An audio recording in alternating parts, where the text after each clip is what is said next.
listening to Inside Real Estate, your source for all things mortgage and real estate related. The show that brings you all the hottest topics and insights directly from those who know it most. Now sit back and enjoy the show. Yep. Sit back, enjoy the show. What is up, everyone? Paul Apostolakis, Brad Weisgerber, Salvatore Cusmano. You are tuned in to another episode of Inside Real Estate. For those of you that have found us again, thank you for tuning in. Those of you that are new, welcome.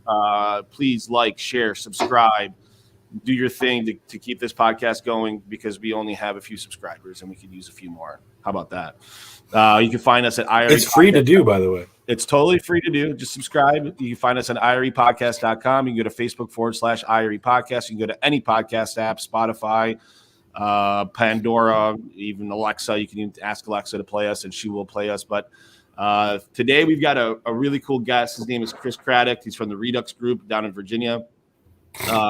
He's also the host of Uncommon Real Estate, another podcast that he does.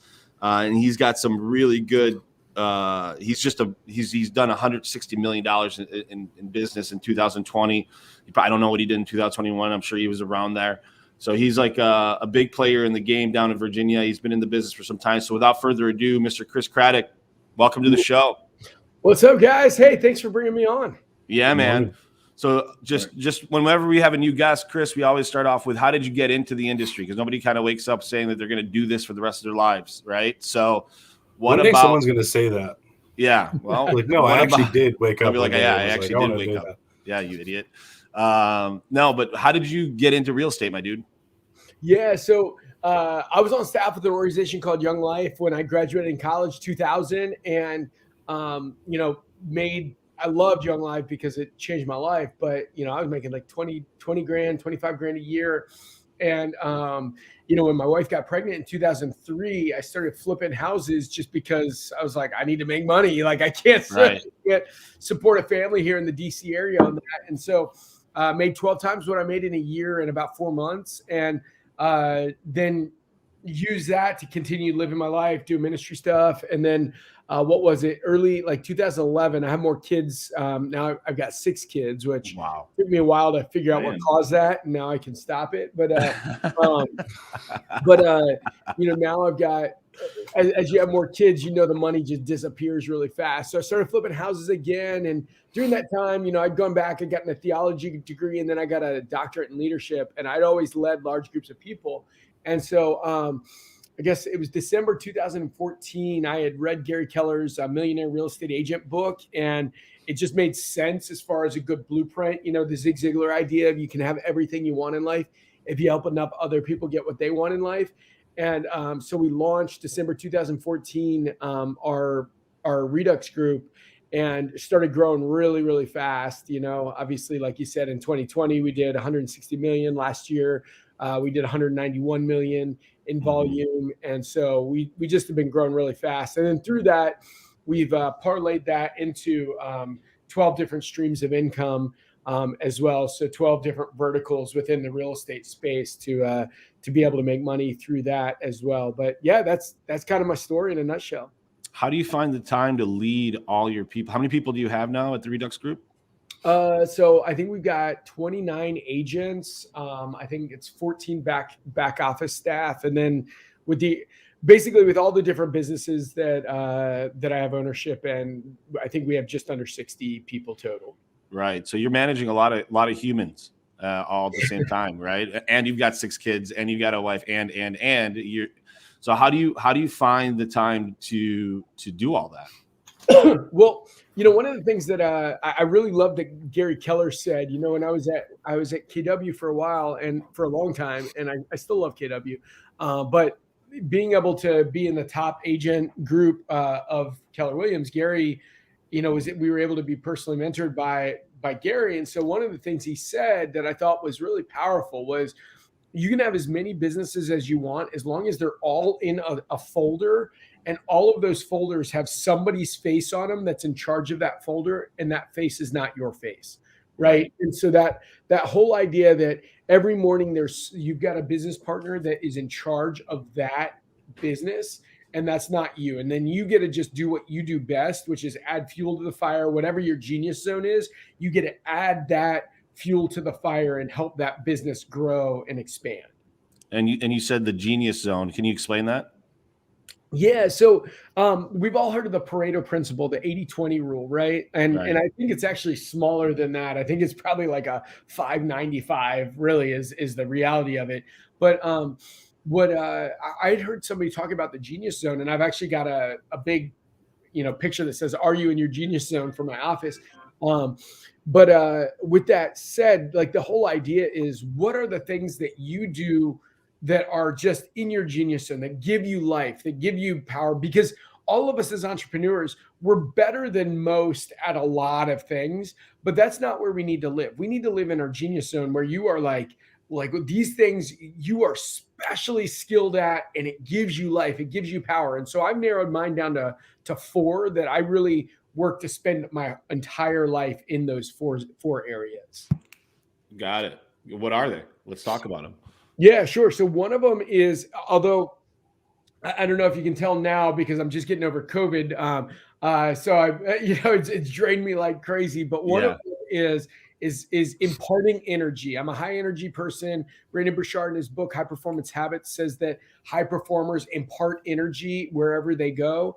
So that's one of the things that I do. One of them is vision casting. I help the people in my world see a bigger version of themselves and a bigger version of their life than maybe they even see themselves. And then strategic relationships, almost all of the areas where I have been able to grow, it's been because of the people that I've been able to get into business with, right? Those show me your friends, I'll show you your future kind of idea. And then creative problem solving is the 4th. I feel like it's so funny. My dad and my brother used to put together puzzles in the basement, and I thought it was like the stupidest thing. Like I hate puzzles. I think puzzles are like the worst, big waste of time. You just put them together and then put them back in a box. But then I realized that like in the business world, that's what I do all day, every day. I'm seeing things and I'm putting together these puzzles. I'm creating these creative solutions, these puzzles that maybe other people don't see. And so those are the 4 areas that I work to spend most of my time in, and almost all of my time in, actually. Got it. I think that, that's a good point that, if you really think about it, all businesses, right, exist because of problems, right? If you think about it, every business, everything that, you do, whether you're hungry, right? Well, McDonald's has a solve for that, right? Or, buying real estate or whatever it is, right? Like, I think that the best businesses focus on the problems and how to fix them, right? And not necessarily like the gains or whatever that they can make by doing X, right? Yeah, we're all problem solvers, man. I mean, if you're an entrepreneur, you have to be kind of a problem solver by trade, but some are better at it than others. And sometimes you have to offload that to somebody else, maybe that they're better at problem solving this task over you. You have to be okay saying, okay, why don't you handle that too, right? You can't take it all on yourself. I can't imagine you take everything on to yourself, Chris. Right. And honestly, the more complex the problem, the more money you make for it, right? Like, let's say the problem is that there's a ditch that needs to be dug, right? That's not a complex problem, so people don't get paid as much money to dig the ditch, right? But let's say there's, like yesterday, right? There was a deal that was falling apart. One of the agents on my team was in the midst of this deal, and we needed to solve it. So he called me, and it was a pretty high dollar deal. So he called me. I got on the phone and worked with the other agent to find a creative solution to get to the end of the road there where it worked out really well. And so I was able to, that hour of my time, was worth, tens of thousands of dollars versus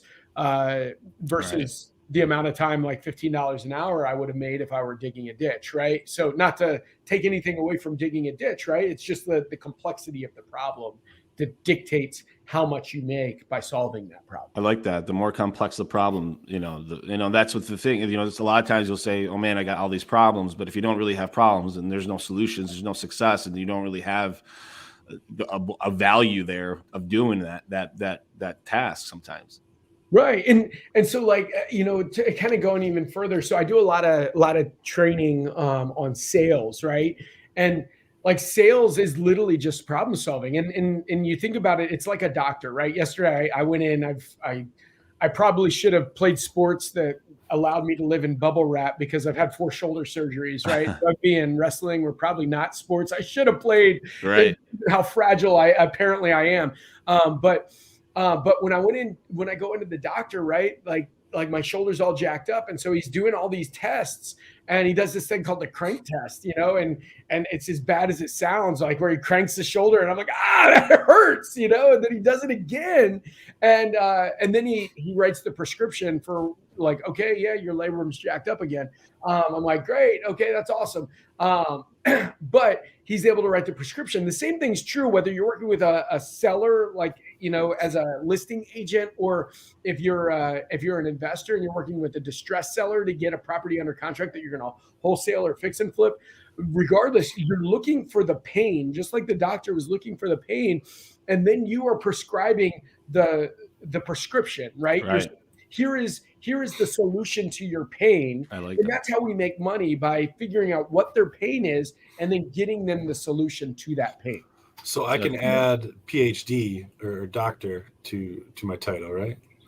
Yeah, you're a doctor, Brad. Yeah, no, you're not a doctor, not even close to being a doctor. To your point, Chris, though, the more complex the problem, like I guess if we think of it from our realm, right? You got someone who's, $200K W-2, 790 credit, money in the bank, right? Well, margins are pretty thin for that on our end, right? Because they can get help anywhere, right? They can get their problem solved at a million different banks. But guy who comes in and has this going on, crazy business, shows no income, money as cash or whatever, right? That problem solver, aka probably a private lender, can charge a lot more and make more money. Mm-hmm. Right? Yeah, the more complex more the risk problem. in it, right? So I feel like, there's many different ways you could look at that, and every business probably has that same analogy. Right. So, Chris, talk to us about this REI Revive program that you've got going on. I know that it's something that's near and dear to your heart. So what is it? What does it do? Yeah. So one of the streams of income we have is, we work with, like wholesaling and fix and flippers, right? Like a lot of people are going direct to sellers to build the investment portfolio, right? Right. Well, what happens with those wholesalers and fix and flippers, right? You spend tens of thousands of dollars every month to get people that want to sell their property at 65, 75 cents on the dollar. Well, anytime you find a deal at 65, 75 cents on the dollar, you've got so many options with that. Well, what happens when somebody wants to sell their house at 95 cents on the dollar, 100 cents on the dollar? What do you do with that? You spent tens of thousands of dollars to find all these sellers that have raised their hand. But what happens is, if you find 20 sellers that raise their hand and saying, I want to sell in the next 6 months, well, with that, maybe 4 of those sellers are going to want to sell at a massive discount. Well, 16 of those sellers are going to want to sell at retail value. And of those 4, maybe you're going to get one under contract that's going to sell at 65 cents to you on the dollar. So the other 19 people that are going to sell in the next 6 months, they're going to sell. Somebody's going to make money on it, but it's not going to be you. So what we've taught people how to do is monetize those dead leads, so that if you're an investor, you can monetize those leads. If you're an agent, you can learn how to work with investors to take these leads that they've just been throwing away because they're worthless to them, and be able to monetize them and find a win-win where the investor can make money and where the agent can make money. That's interesting. So, I mean, I know a lot of real estate agents deal with a lot of leads, and they're or investors are dealing with a lot of leads. So being able to revive those, or at least work through them, is can be really valuable. There's a lot of money left in those leads that don't get looked at, I have to imagine. Yeah, 100%. I mean, heck, there's an investor. The way we built this program out was, there's an investor here locally in the DC area that I got to be buds with, and they were throwing away massive amounts of leads every single month. And so they tried to do so many different things with these leads, but they were never able to monetize it or crack the code at a high level. And, again, one of the things I do is create a problem solving. So I'm like, okay, well, let's figure out why these people wanted to talk to an investor and how can we solve their problem. And so we figured that out and started going on these appointments with for this investor, and literally we're sending them between $50,000 and $65,000 every single month in referral fees. Like every month, we're talking about almost $750,000 in cash that is found money for this investment group. And Wow. for us personally, we've got so many new listings that come from it that it completely changed the trajectory of our business. It allowed us to grow really fast as well, which is the quintessential way to build businesses, win-win, right? Mm-hmm. Is this something that could be translated into not just real estate, but any kind of lead format?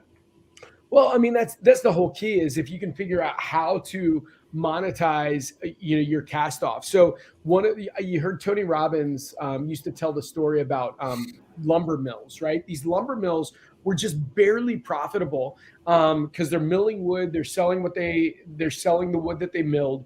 Well, then somebody got the idea of monetizing the cast off, turning the trash into cash, and saying, okay, let's see this sawdust here. Let's push it together and create particle board that we can use for cabinets. This sawdust, let's use it as fuel that we can, fire things up, burn it. Let's sell it to people for fuel. Let's find a way to monetize it. And then all of a sudden they went from being mildly profitable to really, really making a lot of money with their selling the cast off stuff. So every business can figure that out. But what we've really specialized in is really helping investors figure out how to monetize those leads they've already paid for. That's awesome, man. How do you deal with adversity, dude? I have to imagine that through the years of you having kids, having people underneath you, there's points of adversity in your business, right? Right now for the mortgage industry, we're having some adversity with interest rates going up, right? So what's your mindset on working through adversity and how to get to the other side? Yeah, I mean, there's a lot of different pieces here with, obviously, one of the things that one of my mentors said to me is never trust someone that doesn't walk with a limp. And so like if people haven't been through massive adversity, then they probably aren't somebody that you should be trusting, because at some point they're lying or they've never really dealt with any problems, and the problems are coming. They're always coming, right? Right. So dealing with adversity, I mean, part of it is knowing that they're coming. Two is understanding that just like when you break a bone, that it grows back stronger, that you need to be able to get back up, right, and go well. So one of the reasons why we are where we are today is because I still remember back in 2012, I think it was, I had a lot of success when I got back into flipping. And Jim Collins in his book, I think it's How the Mighty Fall, he says one of the reasons why the mighty fall is the hubris born of success, right? We had a lot of success, and so we just parlayed it into more deals. And I just got so many deals that were fix and flip type deals that I couldn't handle all of them. And frankly, I almost went bankrupt, right? Because I just could not get all of the deals done fast enough. And then I had massive overhead, and I borrowed so much money to get all of these deals. And, thankfully the market was still going up. So the market was in our favor. We were able to get out of it. But that was part of the reason why we started the retail company, was because of the fact that we needed to make money, and we needed to make money fast. And so we were able to do that. And it really, it built the business that it is today, because my back was against the wall and I had to make money, and I had to make money fast. Yeah, I can see that. What do you see? Do you see 2022 being a year of growth, a year of like survival? Is it a year of, what do you see in 2022 for the real estate market? Yeah. Are we talking like just for our business, my business in particular, or the real estate industry? Just real estate in general, just real estate business in general. Do you see people buying houses at the clip that they did in 21, right? Are we going to see the fervor that we saw in 21? So looking at the economic indicators, I believe that, heck, I'm buying lots of rental properties myself right now. And the reason why is because I do believe that the market's going to continue to go up for a number of reasons. Number one, we see that, what is it? I think it's like $30 out of every $100 that are in circulation right now have been printed in the last 2 years. So the government is printing money at a ridiculous clip. And I didn't know that. That's a lot. yeah, when they print money like that, it causes inflation to happen. It devalues the dollar. Everybody understands scarcity makes the price go up, and abundance makes the price go down, right? Like you look at, you pay 30 cents for a bottle of water at a grocery store, and you pay $10 for a bottle of water at a football game, right? Because of scarcity, right? Well, the same thing's happening with our monetary system, which is pushing everybody into hard assets. You're seeing the price of gold, the price of silver going through the roof because they know that their dollar is a melting ice cube, right? They're seeing real estate. It's a hard asset, right? Like if I buy a property for 400 grand right now, my what I pay every single month stays the same minus property taxes and insurance. It stays the same every month for 30 years, right? I'm in a 30-year fixed mortgage. So boom, that is the same price, like regardless. Well, everything else is going up. So real estate is a hedge against inflation. And we're even seeing inflation. The dollar stores are now charging $1.25. The dollar store is now $1.25 store, right? $5 pizza is not $5 anymore. Right. Exactly.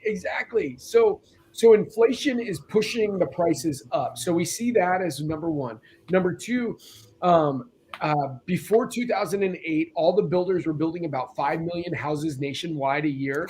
Since 2008, we've been building about 1 million houses a year. And what's creating is scarcity there. There's not enough. And that happened for a number of reasons, right? Lenders were less likely to lend to builders. A lot of builders went bankrupt. The ones that didn't were a little gun shy. Like all of the reasons why they built less. Now the builders are trying to catch back up, but they haven't been building enough to keep up with the demand. And so therefore there's less houses coming on the market, and then boom. Then the next piece is there's more money in the economy now. And so you're seeing more people that are buying their second house and holding on to their previous house as a rental than ever in the past. Right. And so when you see less houses being coming to market, right, it pushes prices up. So there's all of those different reasons there. Now, what's going to happen as interest rates go up? I do think that there is going to be a slight impact, but I think there's so much scarcity in the market right now that it's not going to have much of an impact at all. Yeah. I mean, interest rates at 4 or 5%, but if you're still getting double-digit returns on your money and that money's locked in, it's still very cheap money. Would you agree with that, Chris? 100%. Yeah. It's so cheap. I mean, it's even at like 5%. If you're getting 10, 12% return on your money, year over year, I mean, it's still very, very cheap. I mean, what we had last year with rates at 2.75 on a 30-year mortgage with the amount of appreciation we had, it's crazy, right? I mean, if you got in early last year at 2.75, like think how well that investment has done over just a year. Yeah, that type of market, I gotta think is a once in a lifetime. I don't think that'll ever come back. Right, 2.75. I wouldn't. Be careful right now. Be careful. I'm building a house right now that we were supposed to be in October, and I see the rates kind of starting to creep, and I'm like, dang it! And it's not a cheap house, so I'm like, come on, I need to get in with the low rate. Go up.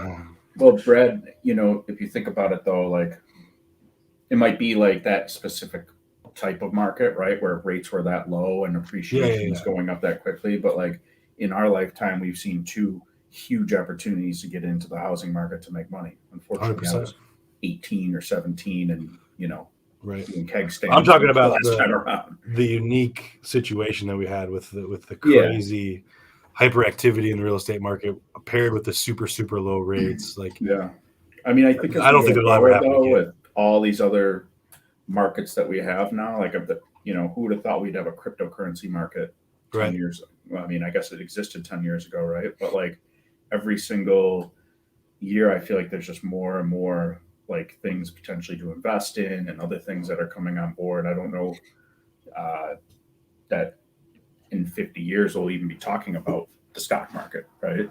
Like there could be a completely different thing that took it over. So it's interesting to see what happens. But I guess looking at it in retrospect as opposed to taking advantage of it is kind of where you lost, right? Chris, do you see rising rates as a deterrent for an investor like you? No, I mean, at the end of the day, I think that real estate is probably one of the best places to put your money. Heck, I always joke that, life is Monopoly, right? You win when you get a bunch of those greenhouses and then turn them into those red houses, right? So buy real estate, and here's the difference. The difference between the genius and the idiots in real estate or how long you hold it, right? I mean, you've never seen your grandfather be like, oh man, I'm so glad I sold that house 40 years ago. Man, I'm so glad I'm out of that. That house I bought for $20,000, man, it's only worth $5 now. I mean, there's places where it's really rough, but like the $20,000 house they bought in the 70s is now worth like $500,000, $1 million, right? Right. You don't, real estate. I think that's probably with anything. Right, like the longer you hold something, typically, the more it's worth, right? And I mean, I'm like this close to selling my house when I'm building a house right now too, and it's like you said, right? Like, man, want to get in with the low rates and all that, and I got a crazy low rate on this house. Why would I sell it? Yeah, why would you? I mean, that's the whole thing is why would you sell the house? You've got real estate is like, where else are you going to put your money, right? You get your interest rate deduction, you get your appreciation from it, you get a tax deduction on your depreciation. You get, and it pays for itself. Yeah, I mean, somebody else is paying. Even if I didn't rent it, can I beat 2% a year? Yeah, that's what you have to beat is 2%. Yeah, can I beat 2% a year? Is that better probably than putting it in the bank with inflation? Probably, if I just paid the mortgage. Yeah. I mean, the taxes will eat you up, but But the other piece too is like you look at the stock market, right? You get a cash on cash return. You put 10 grand in the stock market, you get a cash on cash return of, let's say, 10%. You make $1,000. In real estate, because you can leverage it, you get a mortgage, you have your 2%. You have a $100,000 house that goes up, let's say only half that, like 5%, you're going to make, $5,000, right? Like it just wins every time. Real estate wins, in my opinion. Yeah. Real estate has been doing well. I mean, it's been on a good run, and I don't see it stopping because of the supply demand issue, like you talked about. Guys, do you have any more questions before we get to 3 questions and let Mr. Craddock go? Not really. Okay. No, I think we're all on the same page here. Yeah, I think so. So, Chris, we do this thing where we do 3 random questions. You got to answer them, and then we move on, and then we part ways. You guys have a question or no? Sure. If you could be like a fly on the wall at any historic moment in time, right? Just to view it in person, what would that be? Oh man. I'm a Christian guy, so I'll probably go back to times of Jesus, like that would be for me. I think that would be the just a crazy time, Last Supper, cross, like something like that. That would be, man, to be at the Last Supper would be pretty nuts. That'd be pretty nuts. Yeah. Yeah. That would be pretty nuts. Everybody's just hanging out. Jesus just turning water into wine. Yeah. Yeah. That's awesome. What scares you, Chris? What's something that scares you? Oh man. Well, I got a number of things. I just had an MRI yesterday, small places, right? That freaks me out. What I'd say going forward is, just what the government is doing to try to combat COVID. I think what Ronald Reagan said, the scariest words in the human language is, I'm from the government and I'm here to help. What's happened was they're printing all this money. They're coming up with all these different things. What it does is it incentivizes people to stay home and not work. Now we have a worker crisis. The dollar's becoming devalued. When they were trying to help everybody, what it did is made the rich richer. The people that own property, the property owners, are richer, right, and people that don't own it are poorer. So I'm a little bit nervous about the government trying to get involved, and the more they get involved, the more I think they cause problems, and that's where we see, like an economic collapse because of the government getting involved. Yeah, we definitely don't have small government right now. Right, we definitely do not have small government right now. That's for sure. Next question. If you were to just eat one food for the rest of your life, what would it be and why? Oh my gosh, I love pizza. Pizza, like I eat my feelings way too often. And I'll tell you, pizza is like my go-to comfort food. Is there good pizza down in DC where you're at? There's this place over in Old Town Alexandria. It's Chicago deep dish pizza, and I'll tell you, that is like that's your jam. I was in DC and ate some great pizza. I think it was called Il Canale or something. It's in Georgetown. Haven't. I'm gonna look that up. What is it called? IL space CAN. Oh, there you go. It's just popped up. Yeah, there you go, man. Awesome. There you go. Give it a try. Not a sponsor of the show. No. The new sponsor of the show. All right, man. Chris, I think that's it. Anything you want to leave us with before you go? No, I mean, I think that's I guess the last piece that I would just say is this. If anybody wants to reach out to me, people were I really do believe that finding mentors in your life, paying for coaching, all of the other pieces, I pay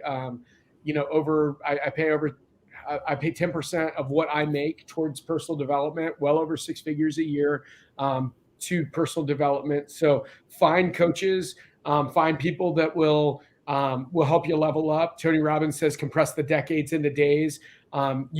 These entrepreneurs are smart. All you guys will be able to figure it out on your own. But here's the deal. If you can have somebody teach you how to figure out something that would take you 10 years in 6 months or a year, it's worth paying for. Do it. Yeah. And, the other thing is reach out to people that you like their vibe. That's what I did early on. And that's one of the reasons I'm on Instagram at Craddock, CRADDROCK, old cheesy high school nickname.